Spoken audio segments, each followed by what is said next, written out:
My name is Mike Garlia. And I'm Steve Jones. When Steps, the Backstreet Boys, and Westlife dominated the pop charts, we decided to write a script. Based on our experiences as holiday entertainers. It's sat in an attic for the last 16 years. How terrible is the writing? How awful will the acting be? Only you can help us decide. This is Bad Scripts.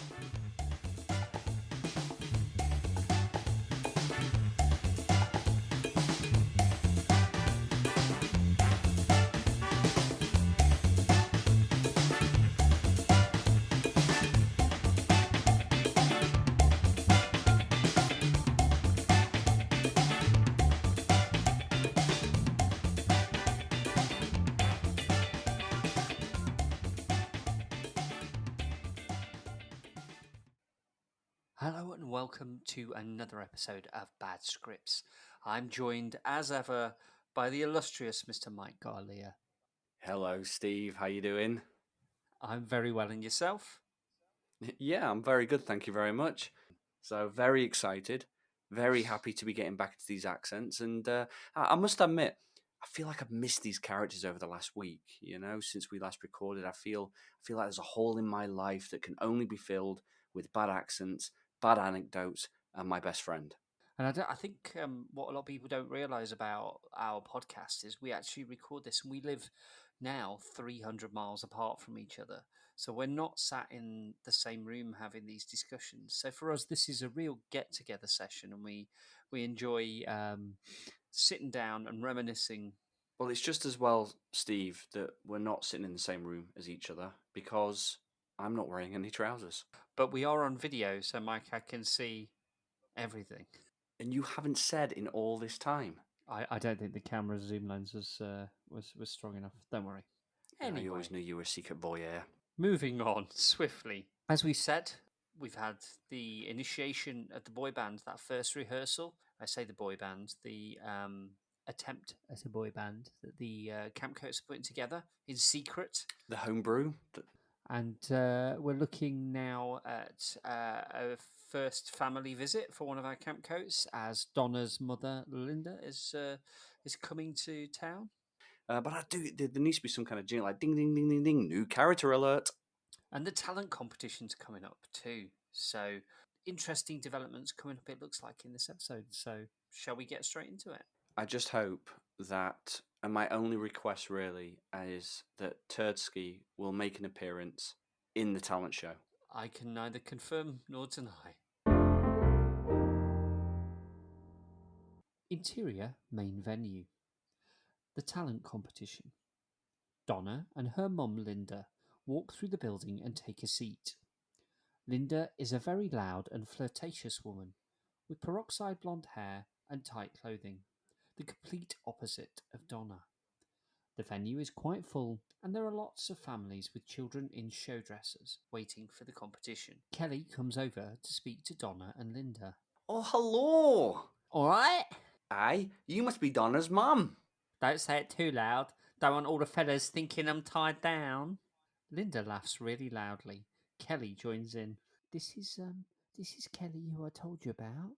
Kelly, this is Linda. Oh, nice to meet you. Here, are any nice blokes working tonight? Mom? Well, there's no point beating around the bush when you get to my age. Hey, I tell you what, I'll keep an eye out for you. Me and you'll get on just fine. Donna sits looking embarrassed. The lights fade and the show begins. Sam walks out onto the stage wearing a beautiful, elegant dress. She is followed by a single spotlight. The music comes in. Sam is singing Fame with the backing dancers. We've met Linda. I've got to say, your portrayal of a peroxide blonde woman with tight clothing worked for me, Steve. It worked. When you say worked for you, what are you insinuating? I'm guessing, I've got this picture of The Only Way is Essex. A woman who's on the other side of, I don't know, 40 or 50. Very tanned, lots of makeup, very white teeth and a little bit of Botox in there as well, if that was a thing back in the day. I don't think that was mainstream back in the late 90s, was it? I think there was a few people out there, but it wasn't as common as it is today, I guess. The fillers and what have you. But Yeah, I get the image very much in my mind that she is the polar opposite of Donna. You know who I've really got in my mind, Steve? Babs. That's who I've got Oh. in my mind here. Let's go with that. Exterior tennis courts. Robin is looking stressed because the rehearsal isn't going well. Dan is sat on the floor smoking a cigarette. Adam is walking through some steps with Pete. Robin walks to Dan and crouches down to speak. Do you want to walk through anything? Nah, I'm fine. Robin looks really annoyed. Well, it's just that you're sat down smoking and you still don't know the routine. It's alright, I'll get it. Don't worry about me. We're showing this to Judy tomorrow. And if she likes it, we might get a chance to perform in the main venue. Alright, calm down, Tony Blair. What? You know, the dancer bloke. Tony Blair. That's Lionel Blair, you absolute idiot. Yeah, well, whatever. Dan pushes the crouching Robin over onto his back, playfully. Interior main venue. The talent competition is now in full swing. On the stage is a young girl singing On the Good Ship Lollipop. She finishes. A big round of applause for contestant number 7, Vicky Daniels. The audience claps, including a huge wolf whistle from Linda. Our next act tonight is a budding comedian, all the way from Dudley. Please give a warm welcome to Kieran Blackstock. The audience claps, and a young boy of 7 is brought up on stage by one of the dancers. He's wearing a check shirt and a bow tie. Sam hands him a microphone and steps back. Okay, Steve, I need you to help me. Dudley accent. Do you, you know? Dudley got to be a little bit. Yeah, exactly, just like that. I know it's just a bit of an accident that I keep ending up with these characters. I'll do my best. I got some jokes. There were these two fatties. A look of shock and horror appears over Sam's face. Fade out. If that was the Exterior start of tennis Kieran's courts. joke, I do not want. Do we want to hear the punchline to that? I don't even know what that would be. That actually has its basis in reality, and the joke was worse than that because I was again hosting, as many people who may have listened to our special be aware, I did some circus skills training with kids quite frequently, and actually did a little open mic session where normally the kids would tell us a joke, and they would whisper it in our ear, and then I'd read it out. But because this kid was so little, I thought, what's the harm? Just let him tell the joke. And and he then proceeded to tell the probably the most racist joke I've ever heard in my life over a microphone to a room full of people. And needless to say, we did not do any open mic joke sessions from there forward, and never will again. So how old was this child? Probably between 5 and 7 years old. Between 5 and 7. I mean, what did you do? Once I died inside, I decided to move along very quickly, give him a quick round of applause, and move on to something else rather than dwell on the situation. Most of the people did see the funny side of it.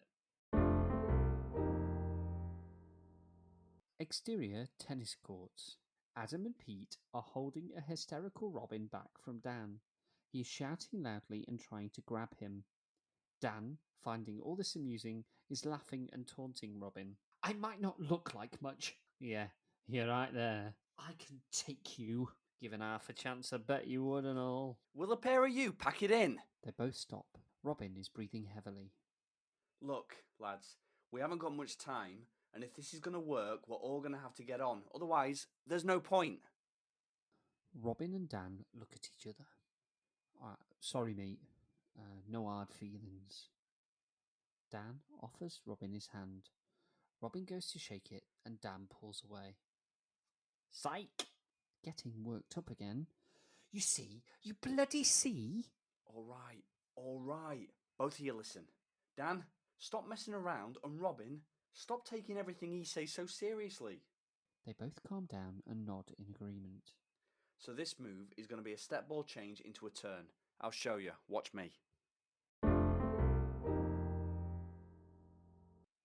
Interior main venue. The Freaky family are now performing their Spice Girls medley. The lad is dressed in a Union Jack dress and platform shoes. They are all miming to the song. The audience are laughing at the Whitby Three, but the dad is stood right at the front of the stage, barking orders and directions at his kids. The mum is waving a banner with "I love the Whitby Three" written on it. Interior, Wayne's office. Wayne is sat at his desk, and there are several foil containers with half-eaten Indian food. Wayne has a few spots of curry on his shirt. On his computer screen is a picture of a topless beauty. The title of the webpage is Busty Brenda's Boob Fest. There is a knock at the door, and Mark walks in. Wayne quickly clicks the mouse, and a page with staff rotas appears. Wayne, I'm off in a minute. Anything you need to tell me? Not that I can think of. Well, I just got a call from Bob down at security.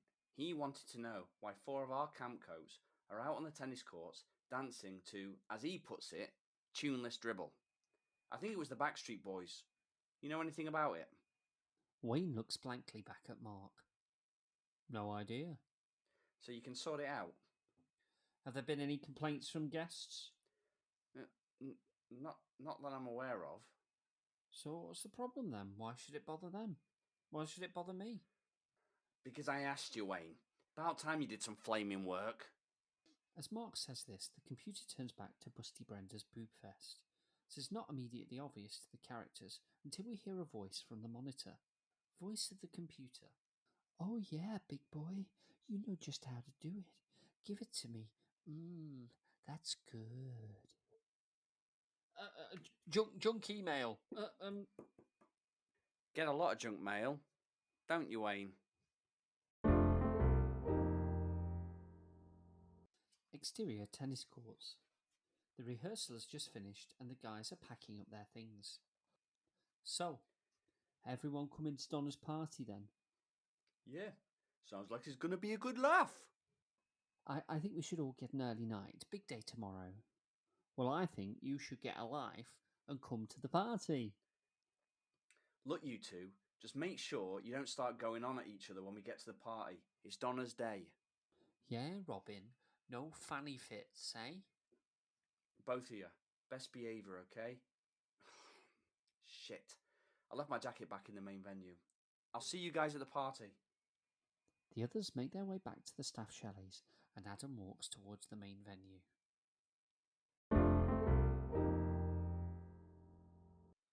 Interior, main venue, backstage. Adam is walking towards the dressing rooms. He walks past the female toilets and hears whimpering. Adam stops and listens at the door, and can again hear crying. Adam knocks on the door. Are you alright in there? The crying stops, but he can still hear quiet sobs. He knocks again and enters. What's the matter? Are you okay? Sam is hunched under a sink holding her mobile phone. She's crying and her makeup has run down her face.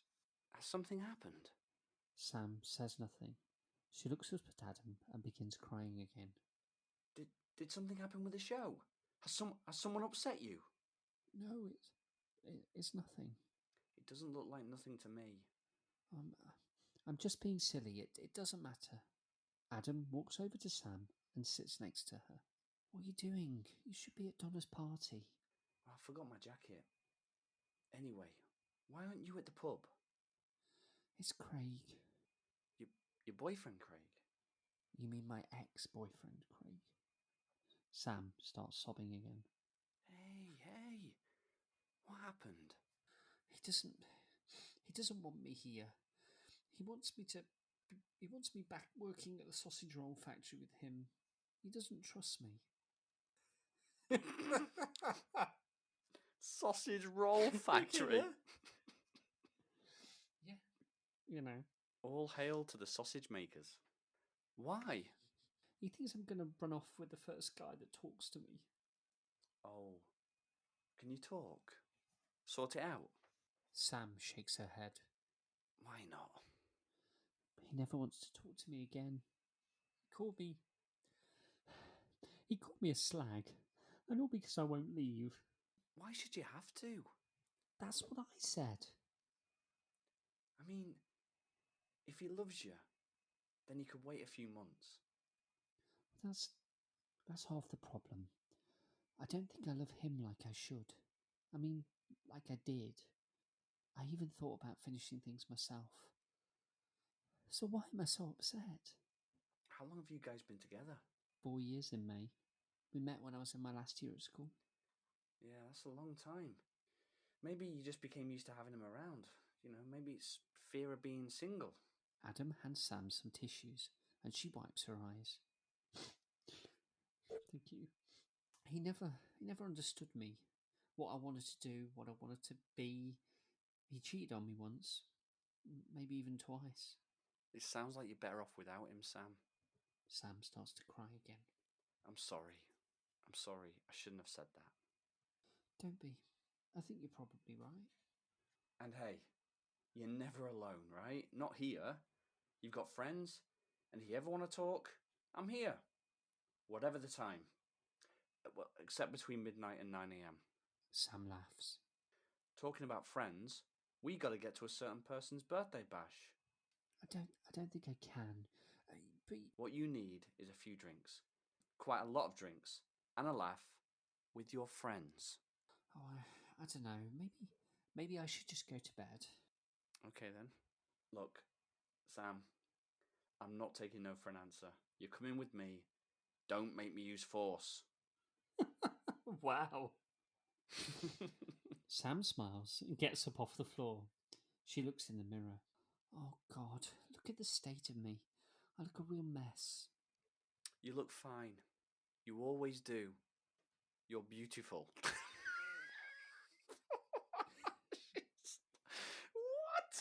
What? She's crying her heart out on the floor. Sorry. I don't want to ruin the dramatic tension working right his now. charm. Sam looks at Adam. There's a slight pause. Thank you. Come on. They're waiting for us. That's probably the most dramatic scene we've had so far. Absolutely. I think we've dialed up the serious there on that one a little bit. I mean, obviously there was the sausage roll factory.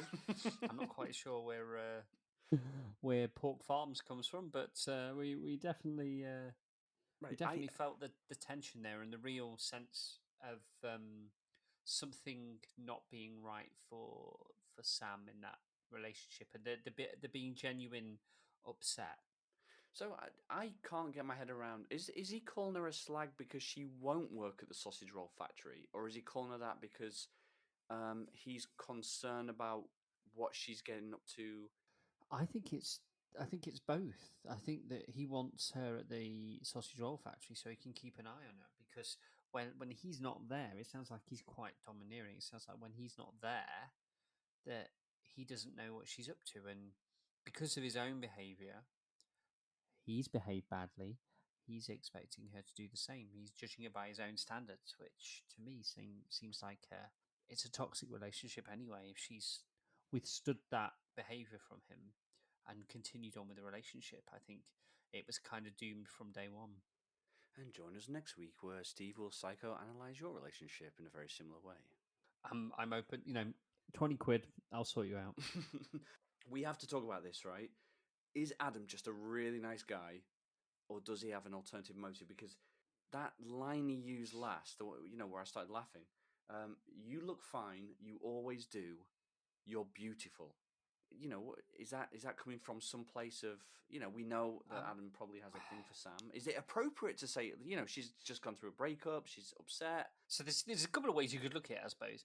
If you look back to the beginning of the season when Kelly tried it on with him, he rebuffed Kelly's advances. And I think if he was just in it for a good time, he wouldn't have done that. He would have gone the distance with Kelly, because Kelly's an attractive girl, but I think he genuinely has feelings towards Sam. And I think the point of what he was doing there was not to try and interject him into that, but I feel like it was genuine.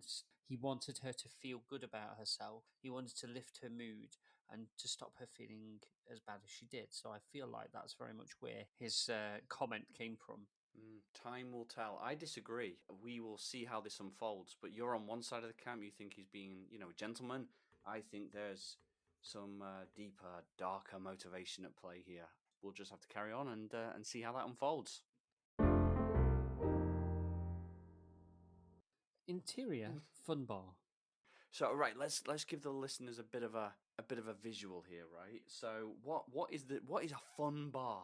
So a fun bar would be like, I suppose some of those places you had in the 90s where you'd go along and have a few, you'd drink and then they'd play a certain song and all the bar staff would jump up on the bar and start dancing, and they perhaps were in sort of a redneck style. Jumping Jacks and Mustang Sally's.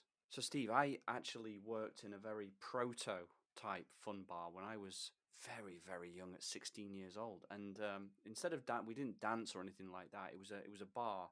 In between serving drinks, you were expected to play a tambourine and do little tambourine routines. And I got very good at shaking a tambourine, and that my right wrist very, very strong from all that tambourine action going on. And I was a glass collector at the time, but you get sorry. Can I just interrupt there? That's your excuse, and you're sticking to it. Is that what we're? That is the truth. For those that know me back at the time, yes, I was the youngest tambourine player in that particular gay bar, and very, very popular as well. So, and it taught me the ways of adult evening entertainment. I think I need to stop talking there, actually. It was called New York, New York, and the last song of the evening at midnight was always New York, New York, and da da da da. Yeah, I was only 16. I was a kind of glass collector. Well, my wrist has degraded over the years as I've got older. Excessive use. Interior fun bar. The party is in full swing. Everyone is laughing and joking and having a great time. Donna has a huge happy birthday badge and a party hat on and is sipping cocktails through a straw. Dan comes over carrying a badly wrapped gift. I got you a prezi. Happy birthday. That's so sweet, Dan. Thank you. Well, It's nothing. I hope you like it. I'm sure I love it. Donna gives Dan a small, light kiss on the cheek. you haven't seen it yet. You might eat it. I mean, I kept the receipt anyway, so I love it because, well, you got it me. it's thought that counts. Get it open then. Donna opens the parcel to reveal a teddy bear holding a sign saying, "You're special." She smiles happily. Oh, he's gorgeous. You can call him Bernie. Why? I don't know. I just thought he looked like a Bernie. Donna laughs. Okay, I'll call him Bernie. I better go mingle. You better save me a dance later. I promise. Dan nods and walks off, talking to other people. Ooh, this is a side of Dan we haven't seen before. It's just watching you fall in love with yourself, Steve. So sweet. Well, beautiful. Thank you. I felt an emotional, tender moment. I mean, it's not quite as vigorous as your self-love in previous episodes, but I felt it was somewhat more wholesome. I think so. I think the cracks are forming a little bit in this facade that he seems to put on, that actually might not be such a dick and might have some redeeming qualities. Adam and Sam are stood at the bar being served. What do you want to drink? Half a lager and lime, please. You sure you don't want something stronger? No, thanks. Okay. Here, mate, can I have a pint of lager, half with lime, and 2 shots of tequila, please? Sam looks at Adam. Who's that for? Us! Oh, I've never had tequila before. The barman serves the drinks, places a plate with lemon and salt next to Adam and Sam. Right. Lick the top of your hand and put some salt on. Next, get a lemon. Sam does this. Now, lick the salt, drink the shot, and suck the lemon. Oh, I might be sick. Are you ready? 1, 2, 3. They both drink the shots and Sam screws up her face. Oh my God, that was foul. I know. 2 more, please. Donna is stood at the side of the dance floor. Kelly comes over. I got you another cocktail. Oh, I'm really drunk. Get it down, ya. Where's Dan? Did you see what he bought me? It's sweet. Yeah, it's lovely. Here, where's your mum? Oh, she's over there. Linda is on the dance floor, gyrating against Colin and Gary. They are both trying to dirty dance with her. Dan approaches Donna and Kelly. In the background is Adam and Sam, still drinking tequila. Fancy that dance now, then?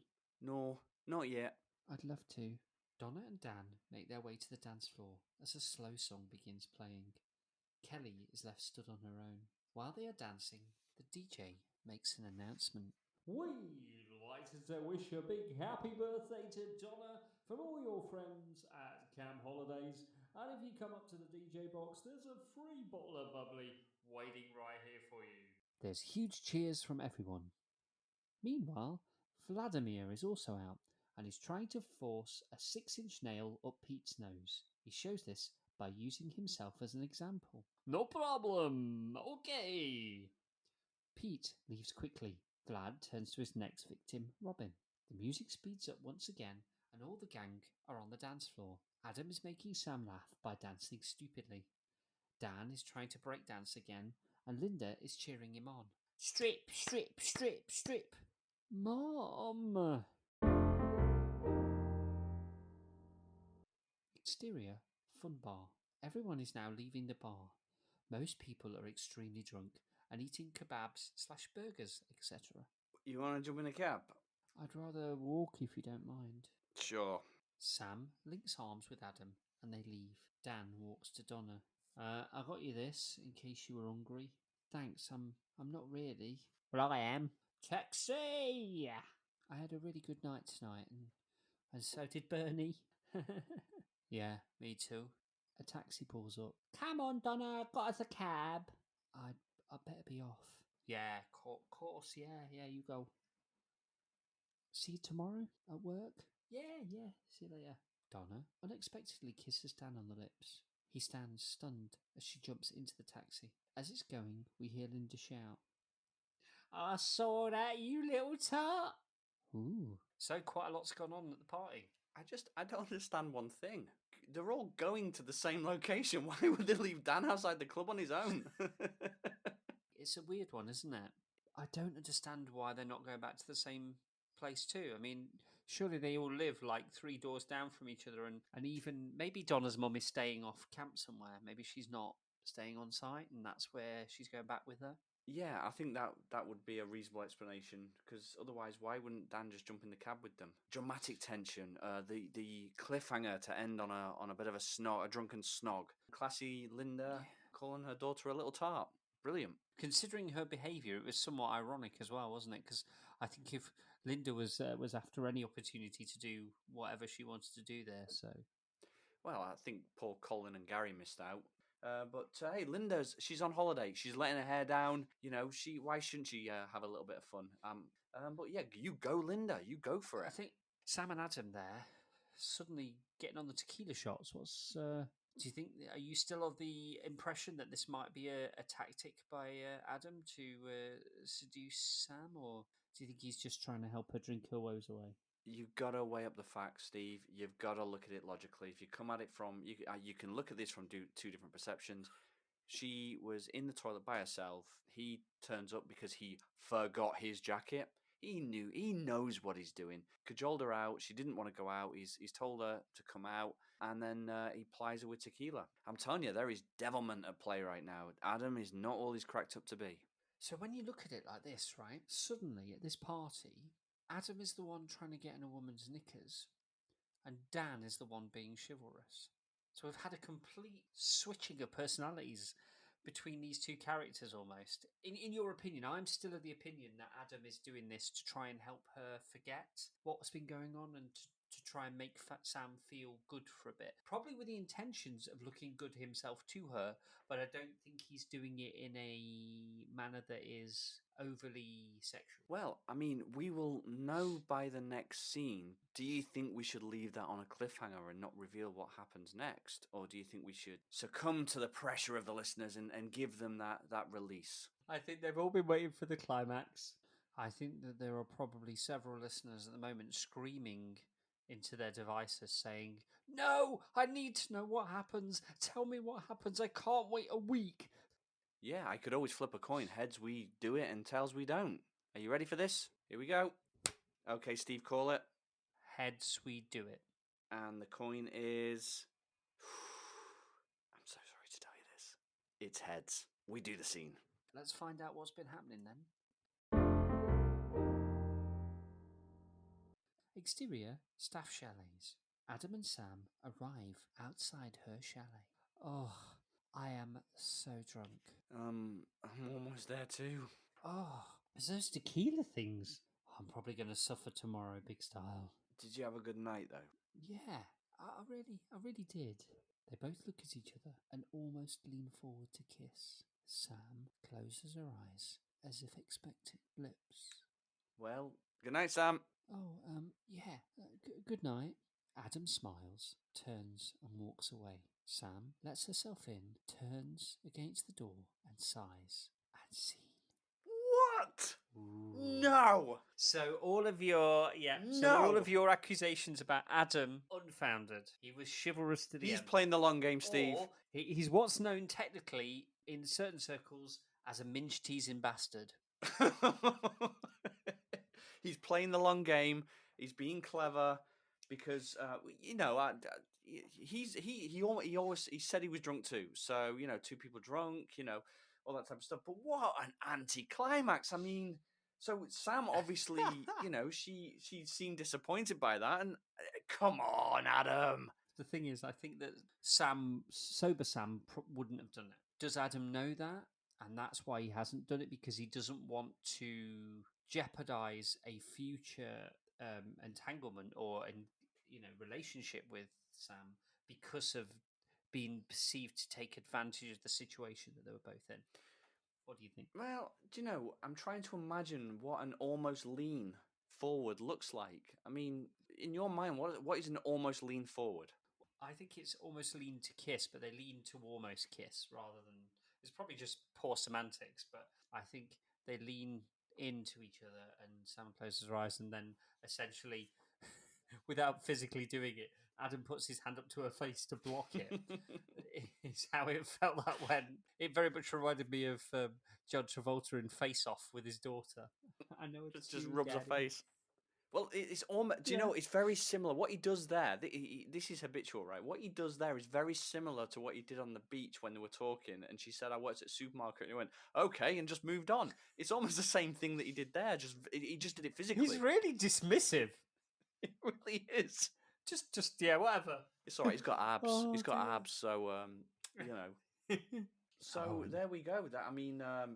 We had a talent show, a politically incorrect 7-year-old, and a night out with the team. Yeah, and Wayne's eating again. I mean, It's the his man thing. has a varied diet, but it's not a great one. It's like his thing, though, isn't it? It's kind of like his trademark, isn't it? He's just in any scene, he's always eating. And I'm going to hazard it because I know we haven't really spoke about what we were thinking since the early episodes when we were writing this, and I do think that it was a conscious decision by us to go, he should always be eating. Oh, absolutely. There's definitely a reason behind that. I think the gluttonous behaviour and the narcissistic temperament definitely lends to the unlikability of the guy. Everybody's like, "Oh my god, you're like a full embodiment of the 7 deadly sins." The way he spoke about people in the auditions, the way this demeanour with everybody is just so poor. And everybody's wondering, well, how has he got this job? How is he in this position when he's such a genuinely unlikable dude?